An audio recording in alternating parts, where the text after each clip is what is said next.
amigos do YouTube!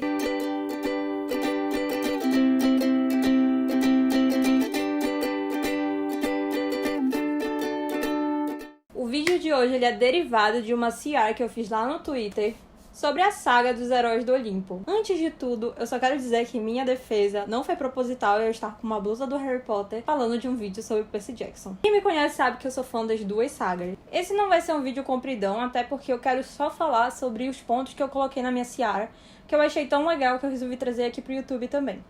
E aí a primeira coisa que eu quero falar pra vocês é que eu não vou tratar especificamente sobre esses dois livros aqui, que são livros que eu li há muitos anos atrás, então eu não lembro muito bem dos fatos que acontecem aqui, eu só lembro do plot principal. Eu vou focar mais nos 3 últimos livros da saga, que são A Marca de Atena, A Casa de Hades e O Sangue do Olimpo, que estão mais fresquinhos na minha memória e também tem coisas mais importantes para eu tratar com vocês sobre cada um deles. Vamos começar então pelo terceiro livro da série, Os Heróis do Olimpo, que é A Marca de Atena. Bom, esse livro aqui específico, ele foca muito mais na Annabeth e do grande papel que ela tem dentro da Profecia dos Sete. Ele foi um pouco arrastado pra mim, mas assim, acredito que a história em si, ela seja uma das melhores da série. Eu não vou dar spoilers do livro, então fiquem tranquilos. O que eu vou falar é mais no geral, sobre as minhas percepções durante a leitura dele. No livro da Marca de Atena, a gente tem um encontro específico entre os personagens que vão desencadear numa das partes mais importantes da missão deles dentro da Profecia dos Sete. A gente tem um foco específico na personagem da Annabeth, justamente por ela estar tentando conseguir algo que foi solicitado pela sua mãe, Atena, que nesse momento está enfrentando o problema com a dupla personalidade grega e romana. Eu acredito que, apesar de ter tido uma leitura mais arrastada, seja um dos melhores dos 3 livros. Esse livro aqui a gente pode ter um pouquinho mais desenrolada a relação dela com o Percy. A gente vai encontrar também a construção dos outros personagens. Passando pra Casa de Hades, foi o livro mais demorado dos 3. Bom, sendo bem sincera, eu acho que os melhores capítulos aqui são os que são narrados pelo Percy e pela Annabeth. Eu não sei porquê, mas acho que tem uma questão de preferência minha mesmo pela série original. Então eu ainda estava muito presa aos personagens de Percy Jackson e os Olimpianos. E eu tive um pouquinho de dificuldade de me conectar com os novos personagens introduzidos por essa série. Aqui eu tive um pouquinho de ranço do Léo, não sei porquê, foi ranço gratuito. Apesar de que lá no outro livro vocês vão ver que eu vou mudar essa minha opinião. Mas toda vez que era capítulo do Léo, pra mim era sofrível. Então talvez tenha sido por isso que eu demorei tanto pra ler esse livro. Especificamente, eu demorei 5 dias pra terminar A Casa de Hades. O que eu acho mais legal aqui é que nesse livro aqui, o Riordan vai dar um foco específico nas meninas.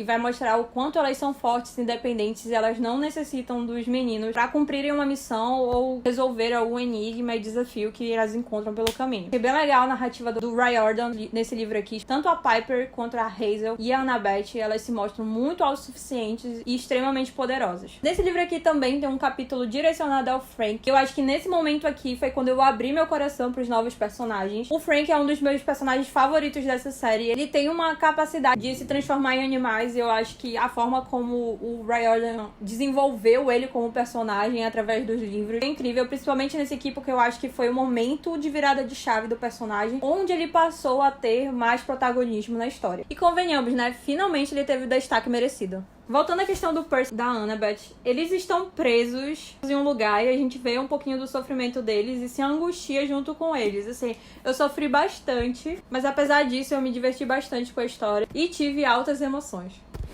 Aqui também acontece uma coisa com o personagem Nico, e também é um momento de transformação dele como personagem na história, e o que me fez gostar dele absurdamente. Aí teve um momento na minha CR, na página 433 desse livro aqui, que me fez chorar igual uma criança. Eram capítulos dedicados ao momento que Percy e Annabeth estavam vivendo, e que foram muito, muito tristes, assim, partiu meu coração, e isso só me fez gostar mais ainda da escrita do autor. Riordan, você partiu meu coração. E esse livro, ele finaliza num ponto da profecia, que é justamente o desenrolar, obviamente. Mas acredito que a gente saia desse livro com os personagens muito bem construídos e engatados. E ele direciona a gente exatamente pro ponto específico da história, que é o final da profecia. E aí a gente chega no Sangue do Olimpo. Quem acompanhou a minha CR sabe que, sinceramente, eu vim pra esse livro aqui já com uma expectativa super baixa e meio triste também, porque eu vi muitas pessoas falando mal desse livro. Inclusive lá no Book Twitter eu vi muita gente dizendo que tava lendo há muito tempo esse livro e não conseguia concluir.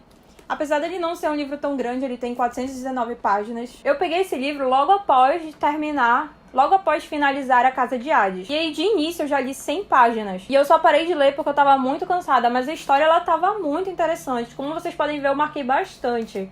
O que eu achei mais legal desse livro é que ele traz uma personagem nova pra narrativa, que é a Reina. Então a gente pode ver o mundo com o ponto de vista dela, além de trazer aspectos da vida dela que a gente não conhecia. Por esse personagem também a gente tem um destaque maior pro Nico. Como eu falei pra vocês no livro passado, ele ganhou uma grande representatividade no meu coraçãozinho. Eu também fiquei um pouco chateada porque aqui a gente não tem capítulos específicos nem de Percy nem de Annabeth. Então aí quebrou totalmente o tabu que eu tinha com os personagens passados, porque realmente eu não ia encontrar o ponto de vista deles nesse livro. Ele focou realmente nos personagens que foram introduzidos na saga dos Heróis do Olimpo. Eu fiquei triste porque eu queria saber um pouquinho mais do desenrolar deles como um casal também. Apesar de eu amar uma boa fantasia, eu também gosto quando tem um romancezinho no meio, não é mesmo? Uma das coisas que eu falei lá na Ciara é que talvez quando eu saísse desse livro aqui, eu ficasse extremamente exausta de histórias com a jornada do herói. Apesar de que 90% das histórias que eu leio tem essa temática, mas lá na Ciara também eu deixei algumas frases favoritas desse livro aqui.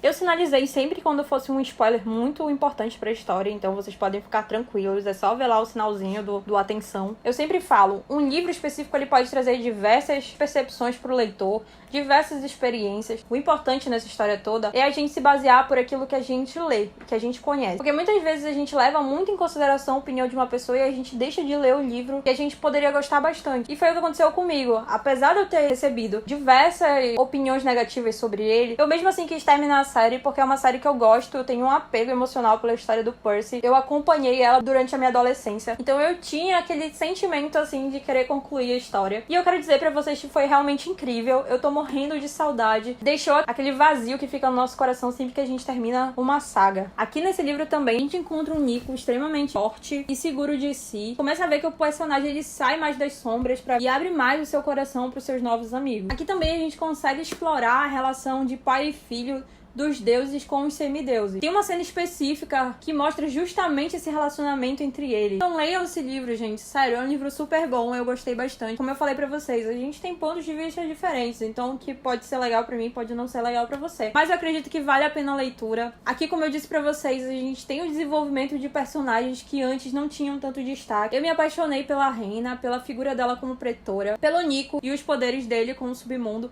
e a forma em que eles construíram um laço dentro desse livro. Então é isso, gente. Muito triste eu finalizo essa série. Eu sei que tudo que é bom um dia acaba, né? Mas eu queria tanto ainda ter histórias do Percy Jackson pra ler.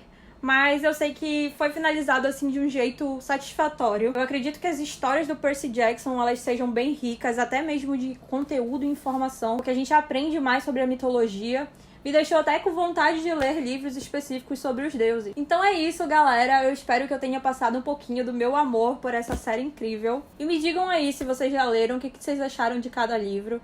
Quais foram os personagens que mais cativaram vocês? O que vocês ficaram mais tristes nesse momento de finalização de saga? E eu espero vocês no próximo vídeo. Tchauzinho!